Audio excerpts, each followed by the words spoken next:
How did we get globalization? What changed the world as we know it? From the early 1900s to today, the world shifted due to technology. It began with radio and the telephone, so distant voices could be heard, and communities linked like never before. But the real change was the internet. Suddenly, with a few clicks, you could reach people across the globe. Travel also evolved. With planes and shipping containers, goods and people moved further and faster.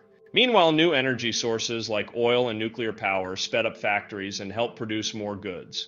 People grew more people as well as food with better tools and chemicals. Farmers raised crops resistant to diseases, which fed a larger population and reduced hunger.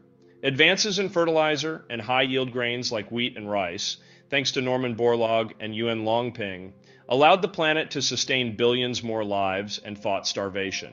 Birth control freed women to pursue careers and slowed down population growth in some areas. Sometimes it went too far, and women consuming superphysiological amounts of hormones for their entire lives can deeply alter attraction patterns. Yet the world faced greater challenges. Diseases emerged. Some were old, like cholera and malaria, some new, like Ebola and HIV/AIDS. Diseases like heart disease and Alzheimer's also became more prevalent as people lived longer, but vaccines and antibiotics helped humans live longer lives in general. Despite the progress, human activity strained our environment. Forests shrank, air quality dropped, and fresh water grew scarce, creating fierce competition. All of those agriculture advances will cause highly populated areas of North America and East Asia to run out of water in the future. As debates around climate change arose, people sought to address pollution. Pollution does more than just look bad, damaging our organs, cells, and even DNA. Efforts to change how we use energy are efforts to save humans, rather than just cute fuzzy animals. We are animals too. Meanwhile, the Cold War ended, which led governments to push for free market economies. In the United States, Ronald Reagan promoted economic policies that favored market growth. Similarly, leaders like Margaret Thatcher in the United Kingdom, Deng Xiaoping in China, and Augusto Pinochet in Chile helped advance these principles.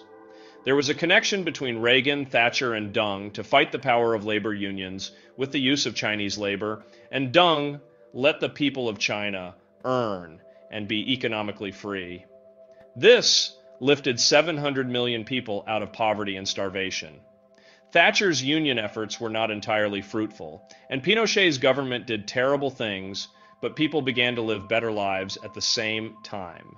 This shift led to the rise of regional trade agreements like NAFTA, which boosted trade between Mexico, Canada, and the US tremendously, though increased drug trade, undocumented immigration, and harmed farmers, as well as ASEAN, which aimed to bring the countries of Asia together in similar fashion, and global economic regulation organizations like the WTO. Knowledge economies thrived in places like Finland and Japan, while industrial production moved to Asia and Latin America.